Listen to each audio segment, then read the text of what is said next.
Hello বন্ধুরা, আমি পিনাকি। তোমরা দেখছো পিনাকি মাঝি ব্লগস। এখন আরেকটা নতুন ভিডিও নিয়ে চলে এসেছি।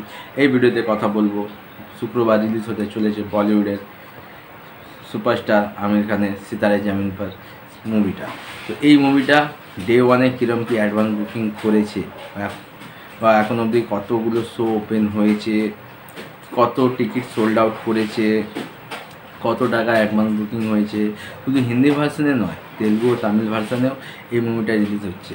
তেলুগু থেকে কত কি অ্যাডভান্স বুকিং হয়েছে, তামিল থেকে কীরকম কি অ্যাডভান্স বুকিং হয়েছে, সমস্ত কিছু নিয়ে এই ভিডিওতে কথা বলবো। চ্যানেলে নতুন থাকলে সাবস্ক্রাইব করে দিও, ভিডিওগুলো ভালো লাগলে লাইক করে দিও, কমেন্ট করে দিও, শেয়ার করে দিও। দেখো, আমির খান সে যাতার সুপারস্টার নয়, কিন্তু ভারতবর্ষের সিনেমা একজন খুব বড় সুপারস্টার। তার সিনেমা আসছে, হয়তো তার লাস্ট সিনেমাগুলো বক্স অফিসে সেরকম সফল পায়নি, ডিজাস্টার হয়েছিল। বিশেষ করে লাল সিং চাড্ডা যদি বলি, ডিজাস্টার, থাগ অফ হিন্দুস্তান, ডিজাস্টার।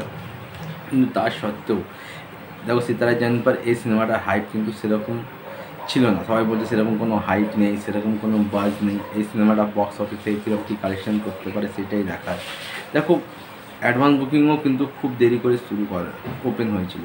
গতকালকে অ্যাডভান্স বুকিং ওপেন হয়েছে, আর 24 ঘন্টায় যে অ্যাডভান্স বুকিংটা করেছে, যেভাবে টিকিট সোল্ড আউট করেছে, এটা মাত্র বলতে পারো তার স্টারডামের জন্য এটা সম্ভব। অবশ্যই সিনেমার কন্টেন্ট যদি ভালো হয় তাহলে সিনেমা তো অবশ্যই বক্স অফিসে ধামাকা মাচাবে। দেখো, কোনো ক্রিটিক্স কেউই কিন্তু কোনো সুপারস্টারের কেরিয়ারের গ্রাফকে উপরে তুলতে পারবে না বা নিচে নামাতে পারবে না। একমাত্র জনতা বা পাবলিক বা জনগণ পারবে কোনো সিনেমাকে উপরে তুলে নিতে আর কোনো সিনেমাকে মাটিতে মিশিয়ে দিতে।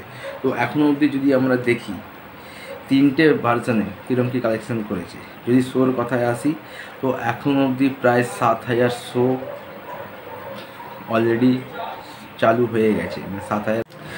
তেলুগুতে যদি দেখি, 274টা শো টিকিট সোল্ড আউট হচ্ছে প্রায় 9,000-এর কাছাকাছি, এবং 12 লাখ টাকার অ্যাডভান্স বুকিং হয়ে গেছে। 12 লাখ, মানে এটা বেশ একটা ভালো রেসপন্স। যদি তামিলে দেখি, মাত্র 90টা শো ওপেন হয়েছে, আর টিকিট সোল্ড আউট হয়েছে প্রায় 1,000-এর কাছাকাছি, আর অ্যাডভান্স বুকিং হয়েছে ওই ধরনের 80,000-এর মতো। হিন্দি 2D থেকে কীরকম কী কালেকশন করছে, হিন্দিতে প্রায় 6,500 শো ওপেন হয়ে গেছে, প্রায় 33,000-এর কাছাকাছি টিকিট সোল্ড আউট হয়েছে, এবং অ্যাডভান্স বুকিং হয়ে গেছে প্রায় 1 কোটির কাছাকাছি। মানে যদি বলতে পারো, প্রথম 24 ঘন্টায় সিতারে জামিন পার প্রায় 1,15 লাখের মতো অ্যাডভান্স বুকিং করে নিয়েছে। আর যদি বিএমএস খুলে দেখো, বিএমএসে প্রায় প্রতি ঘন্টায় 2,000-এর ওপর টিকিট সোল্ড আউট হচ্ছে। অবশ্যই আমির খানের যে স্টারডাম আছে, তার তুলনায় এই অ্যাডভান্স বুকিং বা এই শো, এই যে কটা শো পেয়েছে, এগুলো কিন্তু খুবই নিম্নমানের। কিন্তু তাও আশা করছি আজকে এই অ্যাডভান্স বুকিং আরও বেশ জোরদার হবে। যদি আমরা দেখি কোন শহর থেকে কীরকম কি অ্যাডভান্স বুকিং করেছে, তাহলে দিল্লি এনসিআর থেকে এখন অবধি 72 লাখ টাকা অ্যাডভান্স বুকিং হয়ে গেছে, মুম্বাই থেকে 37 লাখ, পুনে থেকে 10 লাখ, বেঙ্গালুরু থেকে 32 লাখ, হায়দ্রাবাদ থেকে 24 লাখ, এবং কলকাতা থেকে 13 লাখ। মানে প্রতিটা শহর থেকে বেশ ভালো অ্যাডভান্স বুকিং শুরু হয়েছে। এখন এটাই দেখার, দিনের শেষে এই অ্যাডভান্স বুকিংটা কোথায় গিয়ে থামে। যদি অ্যাডভান্স বুকিং 4 থেকে 5 কোটি হয়, তাহলে ডে ওয়ানে প্রায় 10 কোটির ওপরে ওপেনিং নিতে পারে সিতারা জামিন পার। আপাতত ভিডিও এটুকুই, দেখা হচ্ছে একটা নতুন ভিডিও নিতে। টাটা।